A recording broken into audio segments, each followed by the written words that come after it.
Welcome back, one and all, to the Boston Celtics Newsfeed, powered by CLNS Media. I'm Mike Walsh, manager of the Celtics Newsfeed, and this is day 25 of our 2017-18 NBA preview. We've been going day by day, releasing team previews leading up to opening night, October 17th in Cleveland. Before we get started today, I want to mention that the CLNS Media team has been all over training camp, and our YouTube page at youtube.com/CLNS Media is packed with content from the preseason. But that coverage doesn't end there. CLNS is at Quicken Loans Arena today for the Celtics season opener against the Cavaliers, and we will have complete pre- and post-game coverage. So head to youtube.com/CLNS Media and subscribe to not miss a thing. Now, each of these preview podcasts will be accompanied by an outline blog post on our site, clnsradio.com. Today I'm going to be speaking with CLNS Media contributor Connor Peterson about his preview for the San Antonio Spurs. The modern NBA's old guard has once again slipped into relative sleeper status, with Golden State dominating discussion and massive moves being made throughout the Western Conference around them.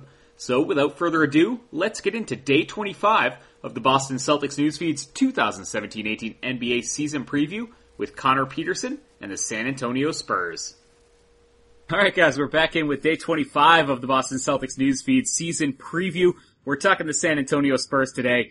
Perennial powerhouse out west. Connor Peterson on the line. He's going to join us to discuss what was the Western Conference runner-up last year in a series that a lot of people have some strong feelings on, particularly in regards to Zaza Pachulia. Connor, how are we doing today? I'm doing quite well. Thanks for having me on, Mike. Sure thing. So last year the Spurs wind up with 61 wins, 61-21. They make the Western Conference Finals, and right out of the gate, it looks like they're going to run roughshod over the eventual champion Golden State Warriors.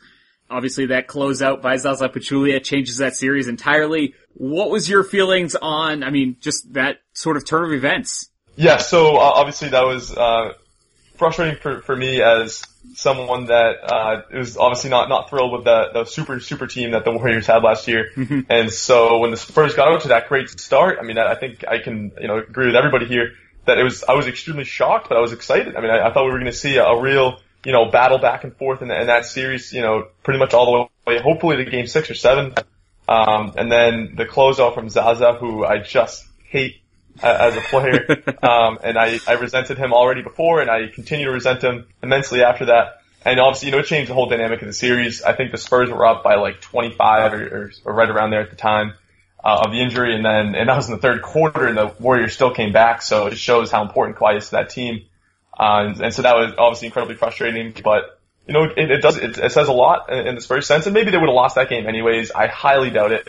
I think they probably take at least a couple games in that series, but, I guess we'll really never know. But it does show how competitive that team was. They prepared all season, for that moment, for that series, resting players and, those weird games they would play with the Warriors where neither one would start their starters and then they both start, and so it was kind of that weird dynamic, and everyone was excited for that. Hopefully that paramount battle between the two super powers, but, couldn't have it, and unfortunately that was the end of the Spurs season. Yeah, it kind of turned the theme of last year's playoffs, it turned it on its head because, everyone was complaining all throughout the tournament that all the games were blowouts. It was just Cleveland, Golden State running all over everybody, and really nothing else mattered. It kind of turned that on its head for a solid, 2+ quarters, and got everybody back excited about the thing. And, with a crazy offseason all around the NBA, mostly for the Western Conference, it seemed like a lot of the best players in the East moved out west. Yeah. The Spurs have kind of held serve, and they'll bring in Rudy Gay and re-up with, Pau Gasol, Patty Mills, these guys. Have they become sleepers again? It's hard to say that, but they really have, with, all the talk that's being bandied about Oklahoma City and the moves they made, Houston and the moves they made, Minnesota and the moves they made, Oklahoma City and the moves they made. I could go on here, I think. Yeah, no, absolutely. And so again, it is crazy to say, but I think, the Spurs have somehow managed to achieve that sleeper status, and I almost think they thrive on it. And I'm starting to think that they encourage it, and they almost seek it out. So they obviously have, Parker's injury is a big impact in that. And then obviously the general age of everyone's getting older. They've never been a young team. They will continue to just become less young. So with LaMarcus Aldridge and kind of where that situation is, he's kind of trending down, and and so, all that kind of stuff. It would definitely appear that they have roster construction wise, they've taken the back seat to at least 3 or 4 teams in the West. So, and they're only getting a year older, obviously losing Tony Parker. Manu Ginobili is coming back for one more season. Paul Gasol continues to get older, and he was still good last season, but not what he was. And you have to imagine he'll even kind of decrease more as the year goes on. LaMarcus Aldridge isn't getting any younger. I mean, he's now past 30, so or he may just be entering 30, but those kind of players. And so then there's Kawhi, and so Kawhi is really the only remotely centerpiece kind of caliber player they have in a league and specifically in a conference when every team, it appears now, has at least 2 or 3 superstar caliber players. And it just, it shocks me every year, but the Spurs keep coming back, and I think they'll come back and do it again this year. Yeah, so you mentioned the Rudy Gay signing, really their only major addition this year. They do re-up. Guys like Pau Gasol comes back. Tony Parker is going to come back at some point this year. I think I just saw January would be the hope, but December would be a generous hope. And Kawhi Leonard starting the season. He's going to miss at least the opener and maybe a couple games, but definitely has to be considered an MVP candidate once he's back. The other thing of note, I think, is this DeJounte Murray kid. What is your take on him? People seem to think he can really play. Yeah, so this is actually kind of a surprise for me because I admittedly didn't follow the Spurs probably as much as most people would have last season, but DeJounte Murray was actually an avid contributor for them. He only played in 38 games, so he kind of started off, they drafted him the year before, and so, in his rookie season he played in 38 games, and he actually started 8 games, which I didn't realize. He averaged 10 points a game, or just under 3 rebounds, 3 assists, so he's, diverse enough that he well-rounded, he can rebound, he can definitely pass the ball, and that was in 22 minutes a game. They're now expecting him to kind of up that to 25 to 28 minutes a game. Especially while Tony Parker's out, which, like I said, is very, very long term, and most likely will not see him, if at all this season, it wouldn't be until the very end. So, looks like DeJounte Murray will be their guy, their starting point guard, and, in a Spurs offense, which I think we can agree is at least a strong system and should bode well for him. They drafted him at the end of the draft. Last year I think he was 28th freshman out of Washington. He actually was a very highly touted, recruit. Maybe shouldn't have come out when he did, but I think that there's definitely potential that he could be that next breakout Spurs player that we see. These guys they draft so late, and a lot of international guys. This could certainly be that guy. Sure. One of the things we talk about in these is the next move this team makes, and I'm sure for you and a lot of people, the next move they make was looking to trade LaMarcus Aldridge at some point. But with Woj coming out today with a little mini bomb that the Spurs are looking to keep him. How much does that shock you, given, they've kind of been a little battled going back and forth, both sides have been saying stuff, and it just seems a little odd that they would say, okay, well, we're gonna cut our losses here and try to bring him back. Is that what you see them doing, or, they're not gonna get anyone better for him?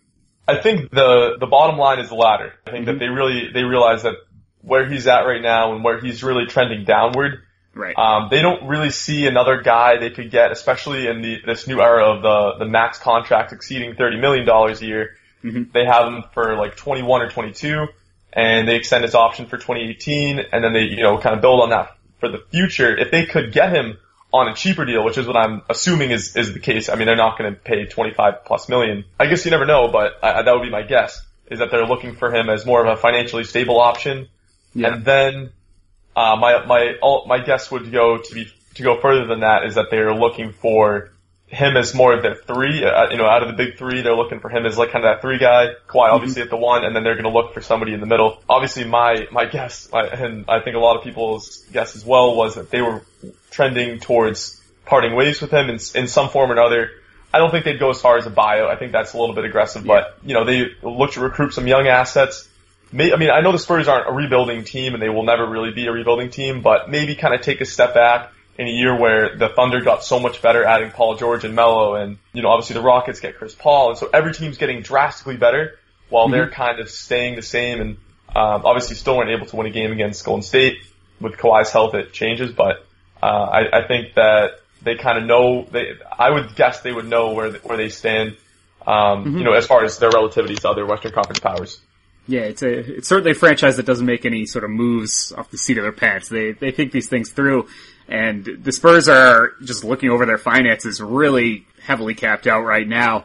A lot of money tied up this year. $15 million should come off next year with Tony Parker, depending what they decide to do with him. I'm sure they'll wait and see what he looks like once he gets back to full health. But if they can get Aldridge in there at a lot less than what he's making now, which is north of 20, that definitely frees up potential money for a number 2.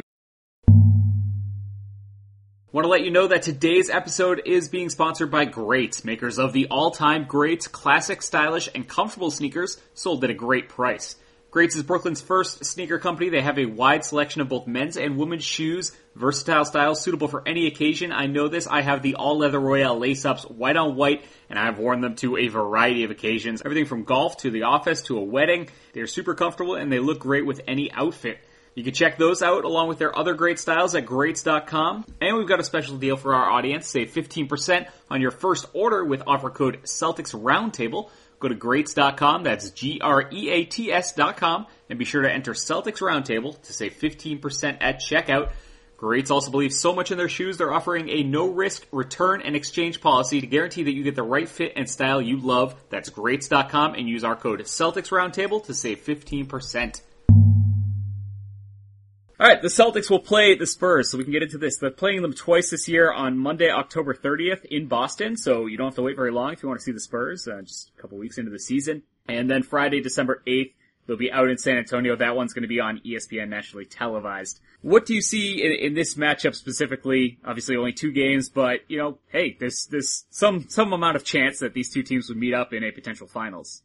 Yeah, so, I mean, the thing with the Spurs, and I actually think that the best comparison, I know I'm not the first to use it, is the New England Patriots. They're just, every year they're a contender, and so every year they will be a really good competitor, and again, with the moves they make from year to year is always perplexing, but it always seems to work out as far as developing young talent. So I think it will be interesting to watch because last year both games were close. First game was in November.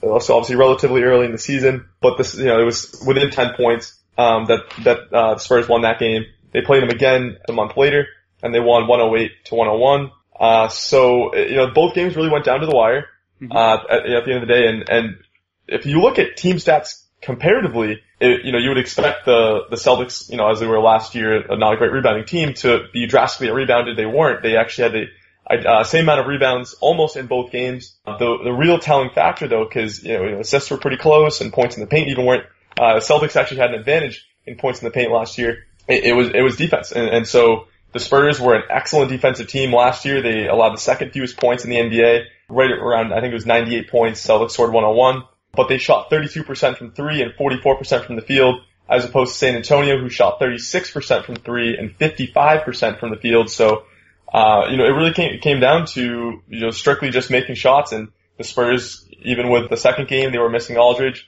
and, Isaiah Thomas actually missed that second game as well. Kawhi Leonard, 26 points. He was efficient shooting. Paul Gasol had 17 on 7 of 12, so, all their guys were shooting really well. Patty Mills, in the first game was like 6 of 8 from the field and 4 of 6 from 3. So, they're hitting all their shots, while, the Celtics, really the only player that did well in both games was Avery Bradley. Crowder, Horford, all those kind of guys were, 30% from the field, 40%. So, those are the key factors in those games. But this year, with obviously the addition of Kyrie and Hayward, you would have to expect the Celtics to be much more well equipped, both offensively and defensively, to kind of take them down and with a lot more sharp shooting ability. If Smart can come out the way that we expect him to, right.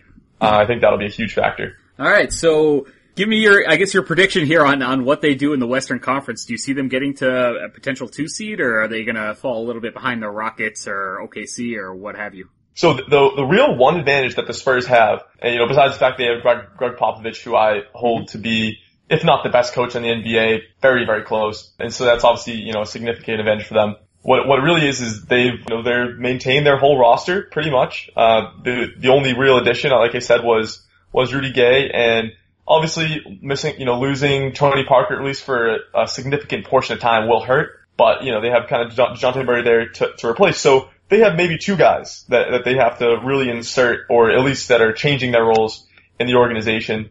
And I think that bodes extremely well for them in a year where more than half the teams have not only acquired a new starter, but a new, major playmaker. And so that kind of team chemistry issues, I think, will really come about. I mean, I can imagine a ton with OKC. Yeah, I'm still really curious what Houston's going to do with having two playmakers. I mean, so it's stuff like that I think the Spurs have an advantage over, at least in the early parts of the season. And then, as they grow and, the Thunder begin to mold and the Timberwolves begin to mold together and so on and so forth, I think that's where things might get back to normal. But as far as my prediction for them, I could absolutely see the Spurs getting back up to the 2 seed. Although, my more realistic prediction, and I know it's always crazy to bet against the Spurs, and I'll probably regret doing it, but, I see them closer to the 3 or 4 seed. I could definitely see the Thunder taking over. I could see Houston obviously taking that 2 seed as well. And it's more of a toss up on this one, but I think that the Timberwolves do have a shot to get up there if they can click together with, Karl Anthony Towns and, Jimmy Butler, with what they could, do is, I think a lot better than what the Spurs could do. So I think their potential ceiling is higher. I think we can pretty much all agree that the Warriors will be that 1 seed again, barring any major injuries. But yeah, I think the Spurs anywhere from 2 to 4 with the, kind of meet in the middle, and we'll say 3 seed, but I think that's where they're at.